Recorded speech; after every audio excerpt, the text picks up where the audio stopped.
A lição que nos coube trazer como reflexão na noite de hoje foi extraída do Livro dos Espíritos, a questão 907 a 912. Está lá na terceira parte do capítulo 12 da perfeição moral, que fala das paixões. Mas antes de nós entrarmos nas questões 907 até 912, vou pedir licença a vocês a trazer a primeira questão que fala desse capítulo, que é o capítulo 12 da terceira parte, onde tem lá as virtudes e os vícios, para que a gente possa entender se as paixões têm um lado positivo, ou se tem um lado negativo, ou se tem os dois, se é bom ou se não é. Mas enfim, vamos trazer a questão 893, primeiramente. Allan Kardec perguntou assim aos espíritos: qual é a mais meritória, qual é a mais louvável de todas as virtudes? A gente poderia citar várias delas, né?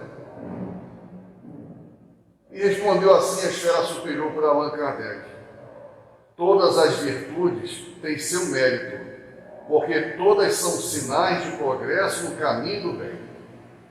A virtude, todas as vezes que há resistência voluntária ao arrastamento dos maus padrões. Olha só, vou até repetir. A virtude, todas as vezes que há resistência voluntária. Nós estamos aqui refletindo. Já estivemos aqui várias vezes. E vários companheiros já possuem um certo conhecimento espírita que nos ajuda a criar resistência em nós diante das paixões, dos vícios que por hora carregamos ainda. Por exemplo, sofri uma agressão verbal, até física. O que é que pode vir na minha cabeça naquele instante? Na minha eu sei qual é que ser, é revidar. Vai vir. Vou querer revidar. Aí eu lembrei que eu sou espírita, que estou há alguns anos, que eu estou refletindo, que eu estou dizendo que eu estou no esforço, que eu estou no trabalho. Aí naquele instante eu pensei em revidar a altura, eu estou até mais grave do que ele fez comigo. Mas quando eu pensar, e evidentemente com a ajuda do meu guia espiritual, veio a ideia de conter, reter, segurar aquele pensamento. Fui agredido, veio pelo pensamento uma ideia de revidar, só que ao mesmo instante eu consegui conter aquela movimentação, que na verdade nada iria acrescentar, só iria piorar a situação. É a famosa ação e reação, né? Então, nesse caso, a esfera superior já nos fala que é uma virtude. Não é ideal, né? Porque já que ainda passa na minha cabeça o revide, eu estou bom?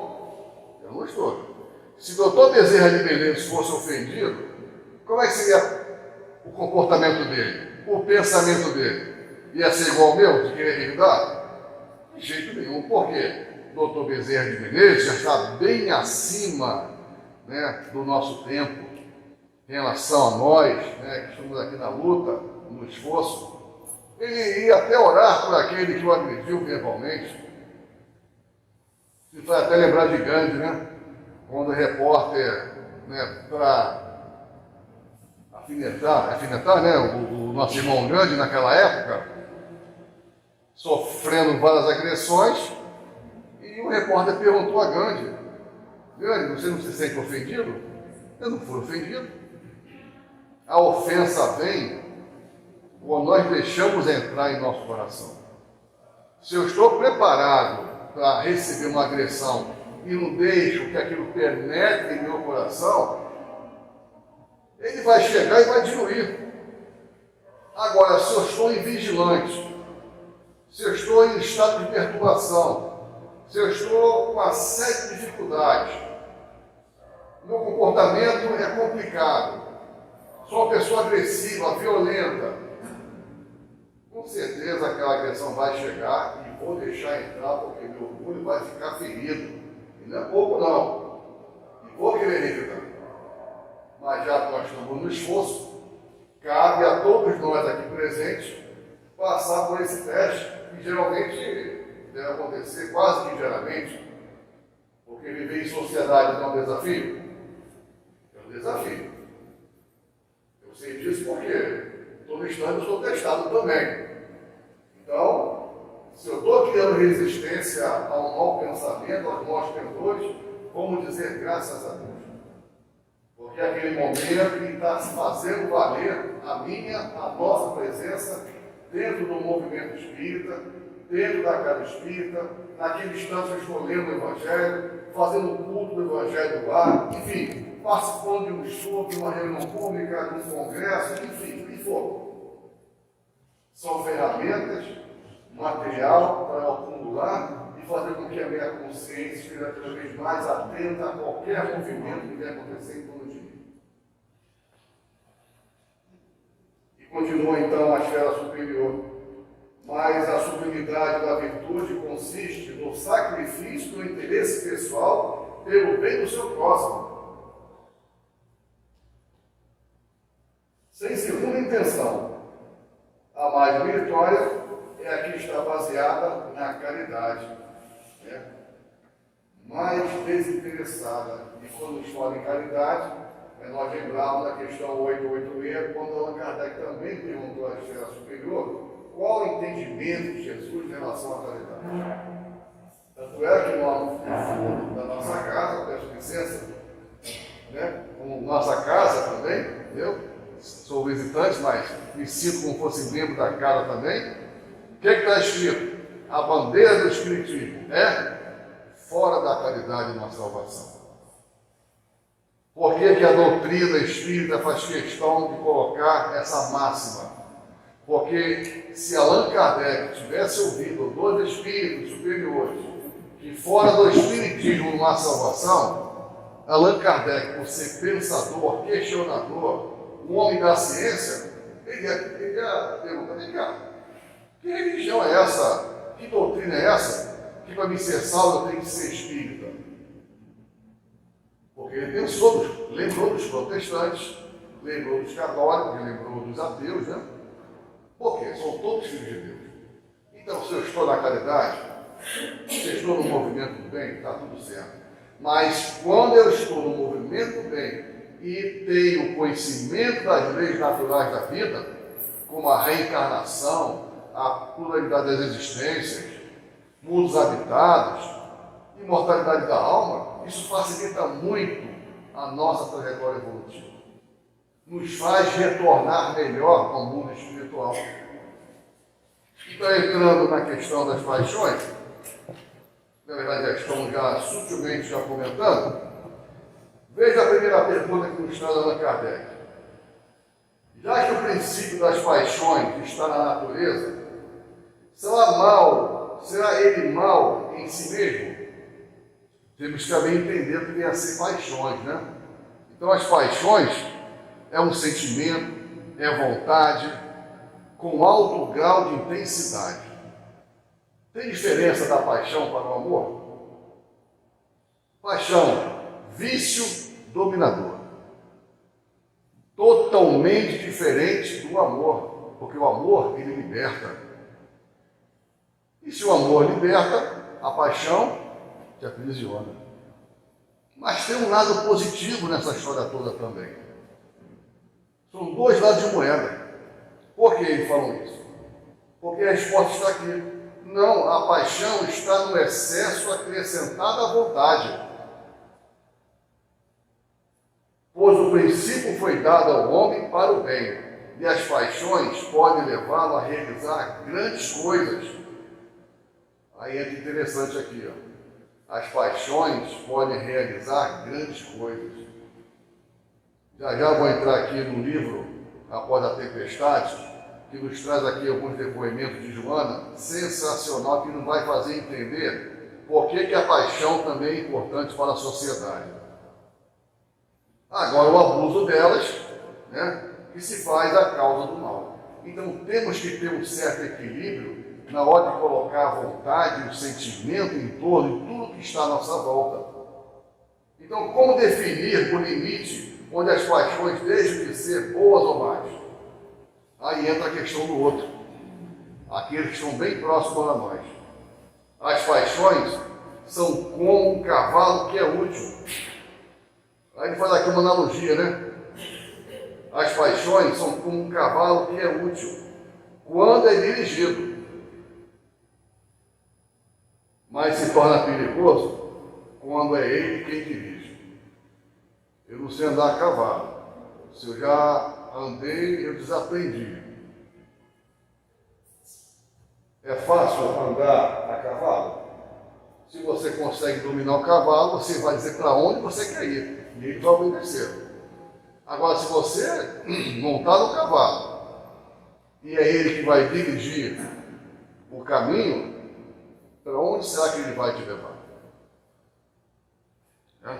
Aí que está o perigo. Então, trazendo para a nossa reflexão, temos o nosso pensamento e temos que entender que o nosso pensamento tem força, tem vontade, tem determinação. Mas até onde eu estou colocando essa vontade, esse sentimento em torno das pessoas que estão à volta de mim? Por isso que é muito importante nós termos esse cuidado. Porque quando diz aqui os guias espirituais, reconhecei, portanto, que uma paixão se torna perniciosa desde o momento em que deixar de poder governá-la. E quando tem como resultado um prejuízo qualquer, para vós ou para com os outros. Estou apaixonado pela minha mulher. Estou apaixonado pelo meu carro. Estou apaixonado por umas questões materiais. Até onde vai essa paixão? Nós já vimos por várias vezes em sociedade, através da imprensa, pela paixão, um companheiro ou uma companheira tomar atitude drástica devido ao excesso, né, em relação à pessoa que está à sua volta, bem próxima a si. Então são esses excessos que muitas das vezes prejudicam a nossa caminhada evolutiva. Então, se eu estou pensando que eu sou apaixonado pela minha companheira, pelo meu companheiro, e acho que eu sou o dono, por exemplo, onde ela vai ter que decidir obedecer todo o espaço que eu estou direcionando, isso é amor? Lembra quando dissemos aqui que o amor liberta? Nesse caso, eu estou aprisionando o meu companheiro ou a minha companheira. Isso é um exemplo entre tantos. Como dissemos, né? Esse famoso livro aqui, de Divaldo Pereira Franco, pelo Espírito de Joana, após a tempestade, no item 4, tem uma lição que fala sobre as paixões. E que nos chama a atenção é que Joana nos traz os dois lados da moeda. O lado positivo, que fez com que a sociedade avançasse de forma que era necessário para que nós atingíssemos o patamar que nós estamos hoje, em pleno século XXI, patamar esse que, pelas paixões, pela ciência, pela modernidade, o nosso mundo vai crescer muito mais. Aí lembrando, como ela nos traz aqui, quando o ideal de edificação do bem, sob qualquer aspecto manifestado, se apresenta forte e dominador, é a paixão que arrebata a criatura, fazendo-a alterar rotas, remover obstáculos e vencer problemas. Interessante, né? São as primeiras palavras de Joana em relação às paixões. Alterar a rota, remover obstáculos e vencer problemas. E ela cita aqui alguns personagens que fazem parte da história. E o primeiro nome que ela cita aqui é Galileu. Galileu Galilei, que viveu no século XVI, onde trouxe uma tese totalmente diferente daquela época, onde afirmavam que a Terra era o centro do universo. E quando ele fala que é o contrário, que a Terra gira no mesmo eixo e em torno do Sol, ele quase foi para a fogueira. quase foi a óbito, né? Aí teve que dar uma desmentida para ele continuar vivendo. Mas nem por isso o fato, o trabalho de pesquisa, o amor, a paixão e a vontade de descobrir, já que ele é o pai da astronomia, trazer informação totalmente diferente daquela época, que faz com que a gente veja hoje o universo de uma forma totalmente mais moderna. Então, já que ele é o pai da astronomia, foi ele que deu o pontapé inicial. E quando você pega um canal fechado, pode ter até mesmo um canal aberto, onde traz lá a beleza do universo, começou por onde? Por Galileu. Interessante, né? Então, olha a paixão em torno de uma profissão, do trabalho de pesquisa incansável, para trazer para a sociedade uma informação diferente. E em seguida, Joana lembra aqui de Colombo. Colombo, né? Que lá no nosso ginásio, eu fiz ginásio, alguns de vocês, acho que a maioria fez ginásio, né? Hoje é diferente, né? Mas quando eu fui do ginásio, citou lá Pedro Álvares Cabral, nós lemos lá sobre Colombo, né? E Colombo foi um grande navegador italiano que descobriu a América. Então, pela paixão, pela navegação, pela paixão de querer entrar de mar adentro, né?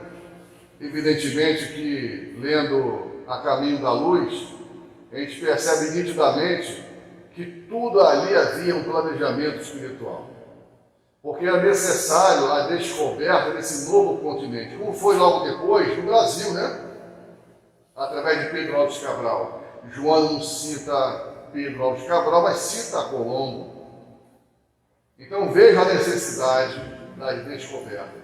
Então foram movimentos do plano espiritual, se aproveitando de uma paixão, né, dos encarnados, para que houvesse a vontade, como aqui está dizendo, né, um alto grau de intensidade de querer agir, de descobrir, de desbravar, e fazer com que houvesse o quê? Essas mudanças de informação. Tanto é que a América do Sul está aí, ó, povoada por toda parte. A América do Norte está aí.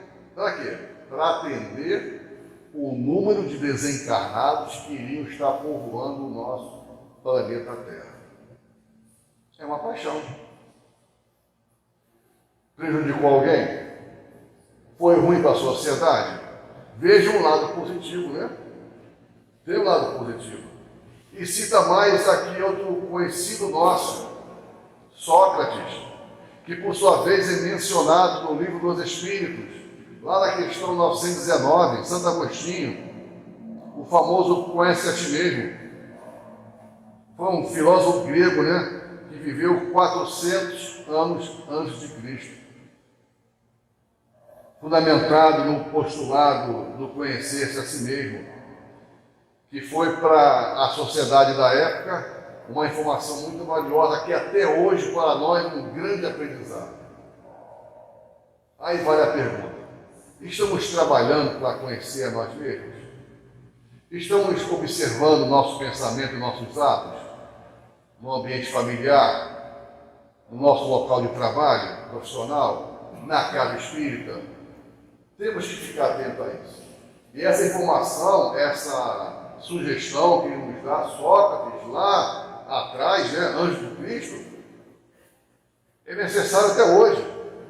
Tanto que Allan Kardec fez questão de trazer Santo Agostinho lá na quarta parte para lembrar Sócrates, o antigo pensador, que através da paixão, da vontade de querer trazer informação para a sociedade, fez mudar o pensamento de muita gente.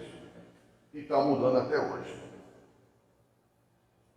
Jean Russe é outro companheiro aqui, né, que Joana está nos citando como grande pensador e reformador religioso, que viveu no século XIV. E nós temos a revelação que Jean Russe foi uma das reencarnações de Allan Kardec. Olha que interessante.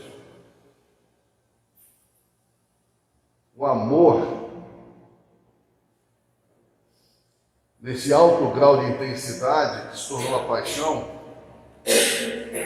ele botou em risco a sua própria vida e foi para a fogueira na sua época, porque defendia um pensamento totalmente diferente da época da Igreja Católica.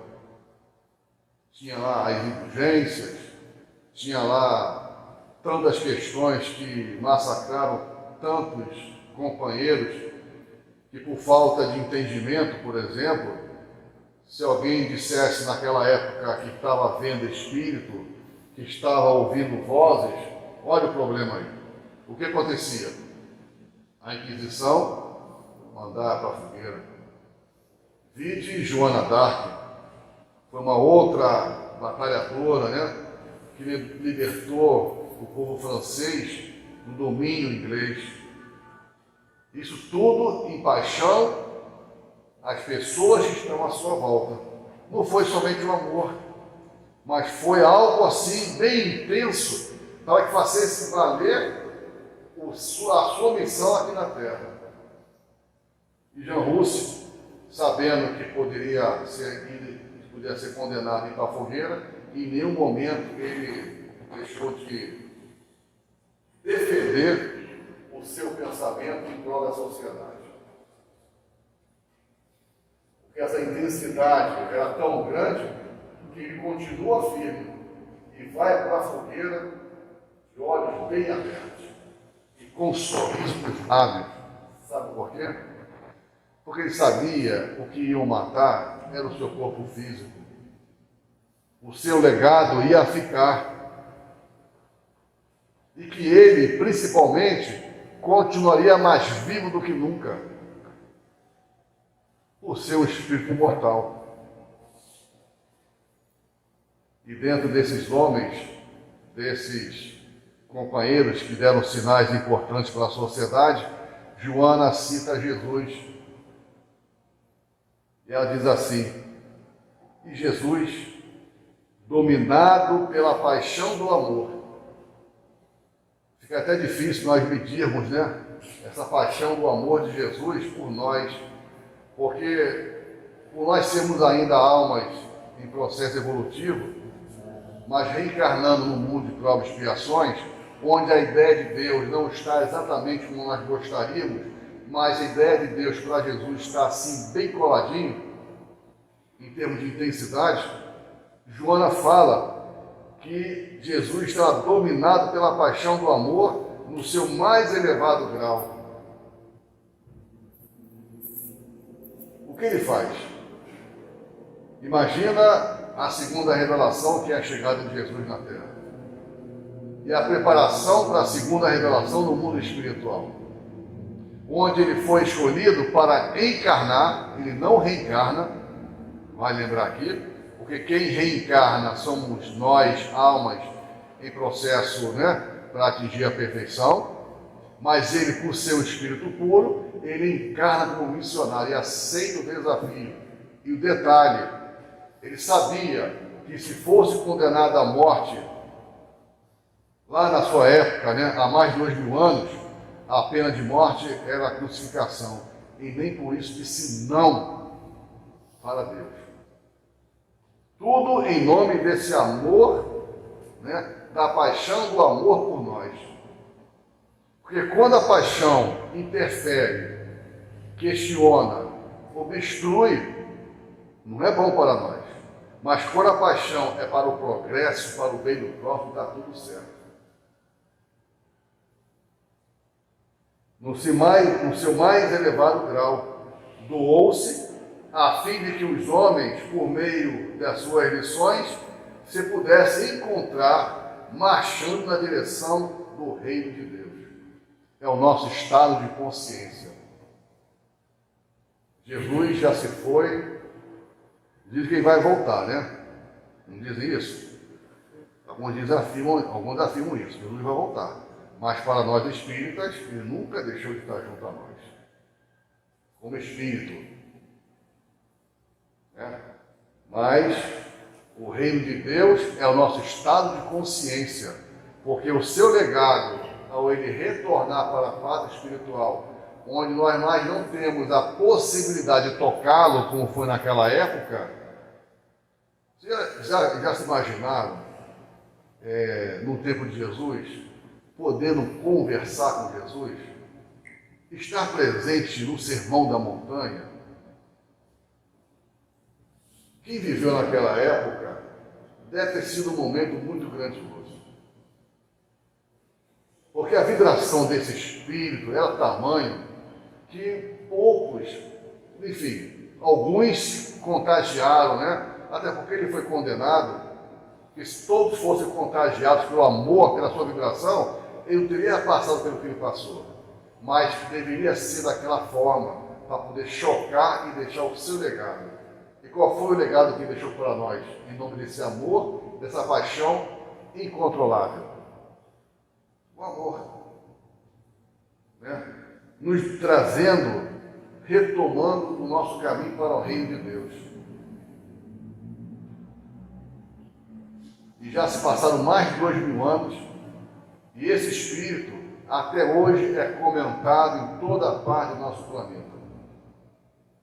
Quantos aqui chegaram, tinham assim a sua grande responsabilidade de conduzir almas e não deixou legado nenhum. E ao contrário, deixou marcas muito duras, que já a gente vai falar.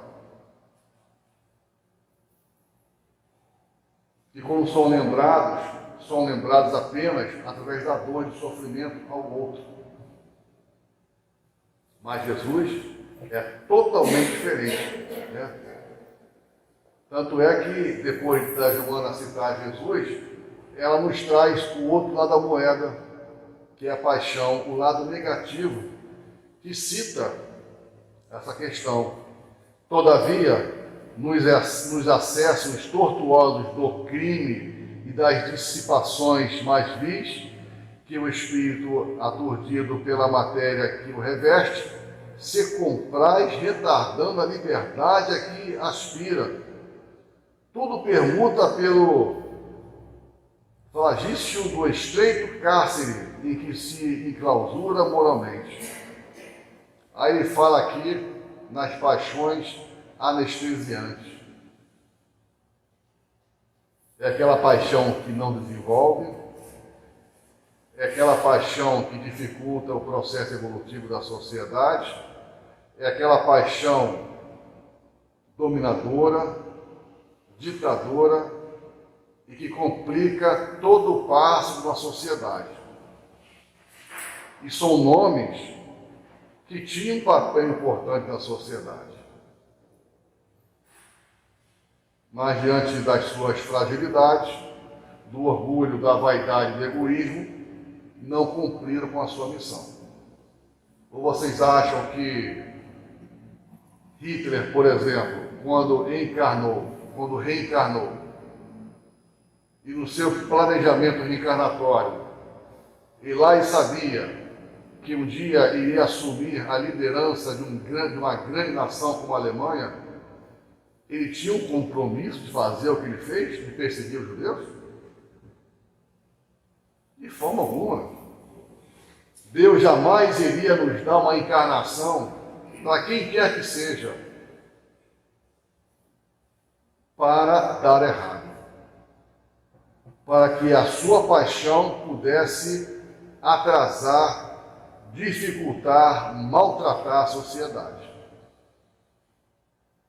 Mas o homem, ao reencarnar, o espírito, ao reencarnar, traz dentro de si as suas lutas, as suas dores, e tem um véu do esquecimento. Mas tem algo que é de extrema bondade de Deus, que é o nosso livre-arbítrio. Que diz assim, olha, você é livre para escolher, mas és responsável pelas suas escolhas. E se não fosse assim, Deus nos criaria perfeitos, não haveria necessidade de nós reencarnarmos no mundo primitivo, de provas e expiações, mundo regenerado, mundos felizes e mundos puros. É como se eu estivesse no ginásio, no segundo grau, e com a colinha toda na mão. Onde entraria o meu mérito para aprender? Estou entendendo? Então é preciso, para que venhamos a aprender, passar por todo aquele processo inicial. Porque se não for assim, Jesus nos criaria perfeitos, Deus nos criaria perfeitos, e está tudo certo. Mas onde entraria o nosso mérito? Não. Deus nos cria simples e ignorantes, do zero. Mas nos cria de forma que começamos ali a pensar. O famoso pensamento contínuo, livre-arbítrio, fazer as nossas escolhas. E é ali que começa o processo evolutivo do ser encarnado. Então, as paixões anestesiantes e dissolventes graçam com mais facilidade por encontrarem melhor receptividade nos homens indecisos, nos de experiências primárias, naquele que se deixa enfraquecer pelas lutas, por neles predominar a sua natureza animal. E quando se fala em natureza animal, é o famoso homem velho, que ainda carregamos em nós. Né?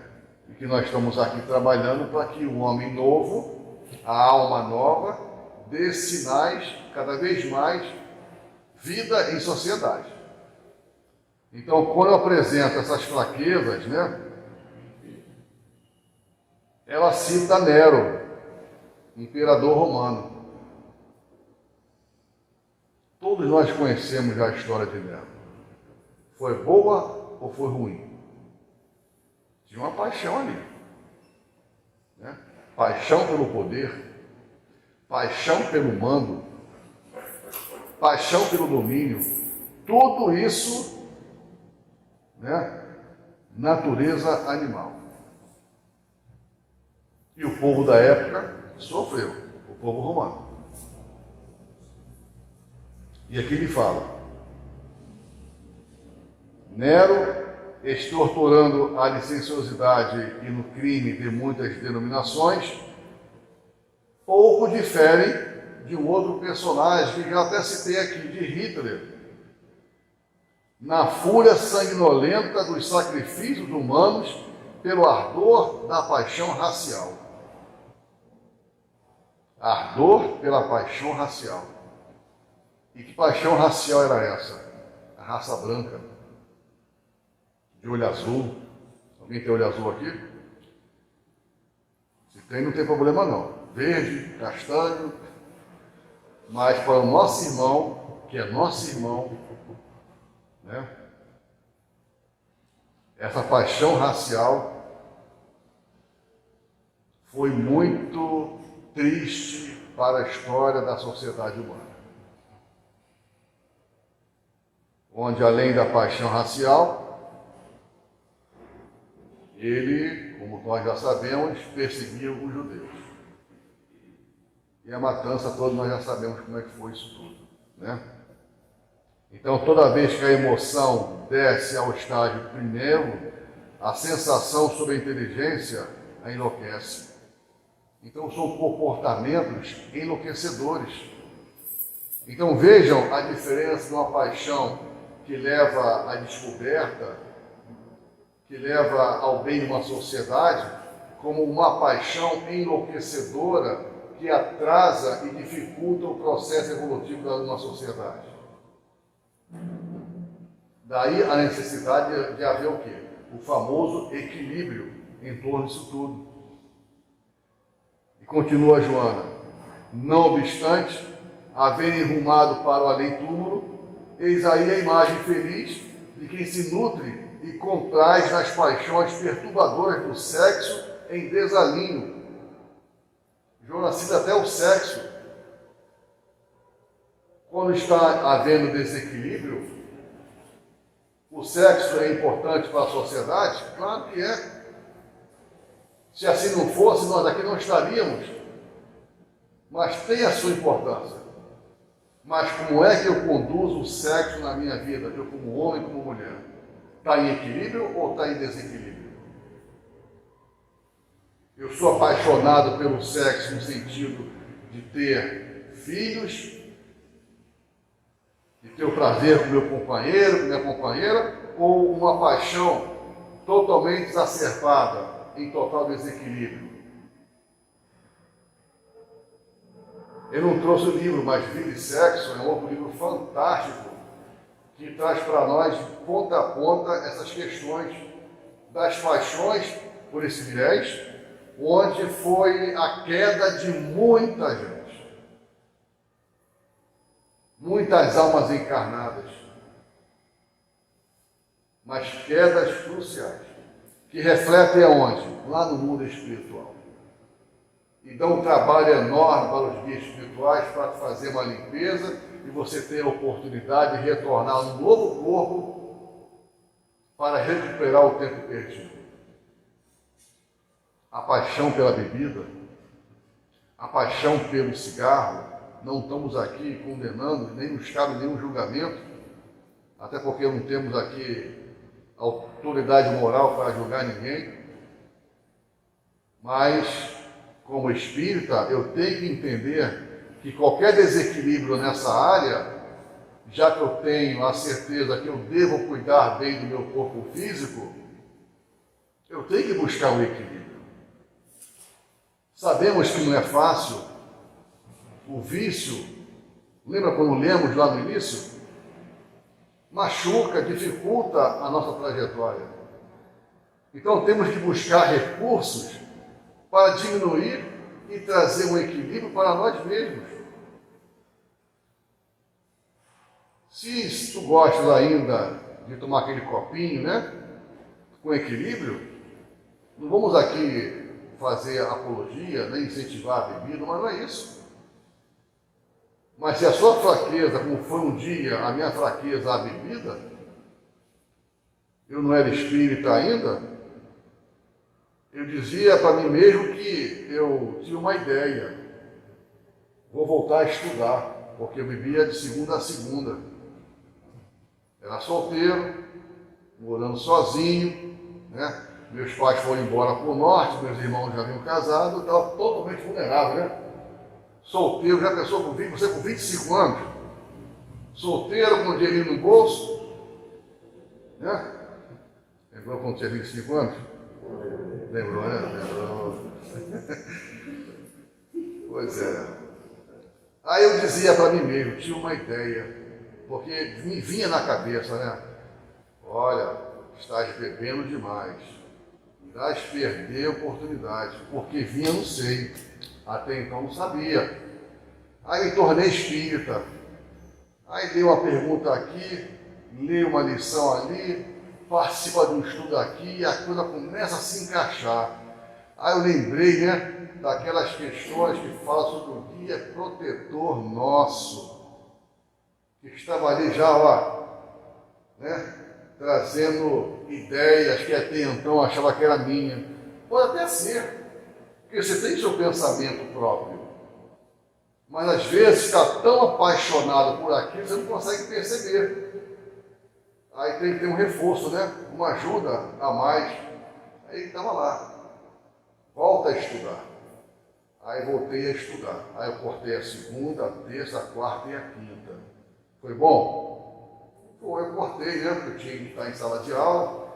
A aula acabava às 11 horas da noite, não ia para os bares às 11 da noite. Tinha essa consciência pelo menos. Ia para casa. Mas sexta, sábado e domingo ainda era a minha filha. Mas foi uma forma de diminuir, buscar o equilíbrio. E hoje praticamente não bebo mais, porque me tornei espírita? Não. Porque eu percebi a importância do equilíbrio, que a doutrina espírita me ajudou. Aí eu fiquei pensando, caramba, como foi bom aquela minha escolha. E agora eu vejo como foi importante. Intensificou ainda mais.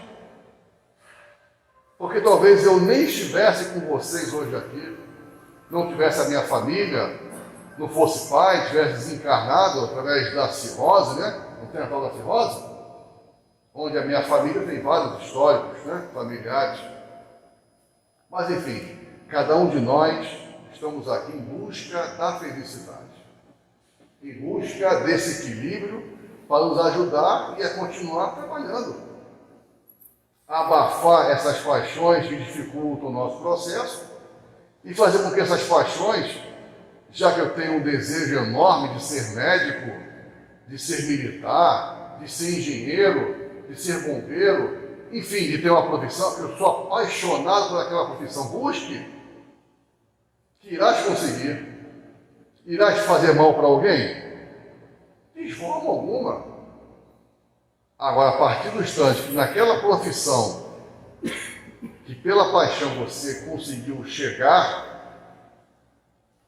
e ao chegar você faz escolhas equivocadas, aí já entra, né, o grau de intensidade, o lado negativo da coisa. E nós vamos caminhando, né? Então o ódio, a inveja, a cobiça, a vaidade, a avareza, são situações que temos que trabalhar constantemente em nossas vidas. Todas as resultantes da loucura, do egoísmo, que somente assim se valoriza e se permite auferir lucros, prazeres, oportunidades que aos demais nega, para o saque inditoso que o homem se faz quando se transforma em vítima espontânea. Olha só, vítima espontânea, onde ele é mesmo responsável. O desequilíbrio é de nossa responsabilidade. Sabemos que existe, né, a influência do meio. Não existe a influência do meio? Existe. Mas nós temos o livre-arbítrio. Nós podemos escolher. E temos que saber o que é o melhor para nós. Porque se assim não for, fica um tanto complicado. Então, como nos fala a Joana, pequenos esforços somam resultados expressivos. E esse esforço está exatamente na questão 909. O homem poderia sempre vencer seus maus pendores através dos seus esforços? É uma pergunta que está dentro da lição de hoje, que por sua vez Joana, na lição das paixões, cita para nós. Qual foi a resposta? Sim, e algumas vezes, através de pequenos esforços, é a vontade que lhe falta. Nos falta vontade, pequenos esforços. Então, se nós estamos no esforço, aquele mesmo esforço que nós encontramos no Evangelho segundo o Espiritismo, no capítulo 17, Sede Perfeitos, o Bom Espírita, o que nos coloca Kardec lá? Uma frase bem conhecida do movimento espírita. Reconhece-se o verdadeiro espírita pela sua transformação moral e pelos esforços que faz para dominar suas más tendências. Qual seria então a palavra-chave dessa frase? O esforço. Então, se nós estamos no esforço em dominar nossas más tendências, é que nós estamos no caminho certo. Então, mesmo esses pequenos esforços, diante de uma invigilância, demos uma escorregadela, demos uma vacilada, não nos cabe mais pensar assim, vou desistir. Não adianta, continuo sendo a mesma pessoa, e você fica tão chateado consigo mesmo, que você ainda pensa assim, eu frequento Joaquim Murtinho há 20, 30 anos, e eu ainda faço, ainda penso e ajo assim. Vou desistir. De nada valeu esses meus 5, 10, 15, 20 anos. Será que não valeu? Vou falar por vocês, e não deveria. Porque falar de vocês também é falar de mim. Se nós encontramos hoje dificuldades em nós, por assim nós percebemos, com toda a informação que nós temos hoje, graças à doutrina espírita, e pelas sucessivas reencarnações, que hoje nós somos o somatório de todas elas, e que hoje é o melhor de todas as anteriores, bem aqui no particular. Já se perceberam, ou pensaram, imaginaram, como vocês, nós estaríamos há 500 anos atrás? 1000 anos atrás. 1500 anos atrás. 2000 anos atrás. Em algum lugar nós estávamos. No universo. Se foi na Terra, tudo bem. Mas em algum lugar do universo nós lá estávamos encarnados. Éramos melhores ou piores do que hoje? Temos que pensar. Então, isso tudo faz parte do processo evolutivo. Está no passado. Então, não tenhamos dúvida. Essas paixões, esses desequilíbrios, se nós carregamos em nós ainda hoje, não tenho dúvida. Há 500 anos atrás, 1000 anos atrás, era de maior intensidade. Então nós temos que dizer muito graças a Deus pela bendita oportunidade que a doutrina espírita nos concede no entendimento de compreender que nós somos imortais e que fomos criados por Deus para a felicidade, para a perfeição, mas que passa pelo processo reencarnatório. Convive em sociedade, prova expiações, que irão fazer valer nós habitarmos um planeta regenerado. Ou então, por que não afirmar que nós já merecemos reencarnar num mundo como o nosso hoje? Ah, Laura, essa não. Eu já mereço reencarnar num mundo como o nosso hoje? Sim. Alguém aqui quer voltar para o mundo primitivo? O homem das cavernas? Deus me livre, né? Então, pela lei de progresso, não iremos mais voltar para o mundo primitivo. Salvo, né, numa situação que você tenha que ir lá cumprir uma missão. Já que é possível. Que já traz algum entendimento, né?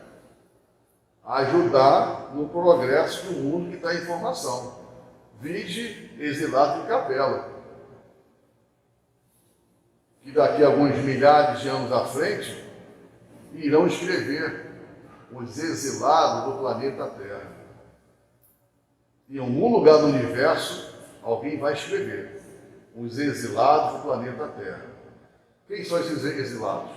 São aqueles que não conseguiram dar continuidade, acompanhar o progresso intelectual e moral junto.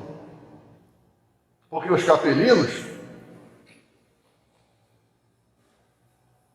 o mundo onde eles habitavam, chegou a um patamar evolutivo nas questões intelectuais e morais, que aqueles que não estavam acompanhando, só tinham questões intelectuais, mas as morais estavam para trás, não puderam mais reencarnar naquele planeta. Essa é a história de todo o universo. E vai chegar uma hora, um momento, que alguns que estão hoje encarnando no planeta Terra serão exilados para um outro planeta, porque a Terra está caminhando. Mas lá, se tem uma guerra agora aí, é pleno vapor. O planeta está caminhando. Em século XXI, o planeta está caminhando. Porque quando você liga a televisão e vê uma guerra, o nosso pensamento hoje é outro. Reflete de uma forma diferente. Você se choca, fica triste, incomodado, porque na Primeira Guerra Mundial, na Segunda, talvez lá, nós presentes, não ficássemos tão chocados e até mesmo com vontade de estar lá vivenciando a guerra, combatendo o inimigo. E eu não tenho mais, nós não temos mais de se preocupar em combater o inimigo. O nosso objetivo é combater a nós mesmos. É a nossa grande missão. Eu não devo querer mexer ou consertar o outro. Porque a briga é em mim mesmo.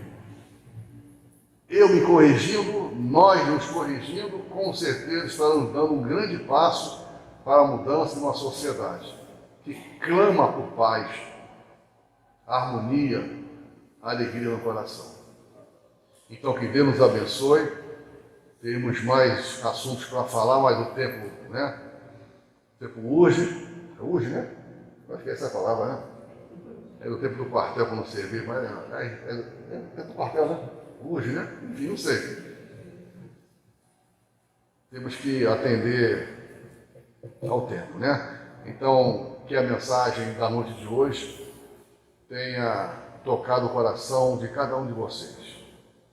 Como o meu também, porque quando eu falo também tem que ouvir, porque o exercício é para todos nós. Então que Deus nos abençoe, nos fortaleça e nos dê ânimo para poder continuar vivendo, sobrevivendo nesse mundo que nos chama para o bem, para a paz e para o amor. Muita paz a todos.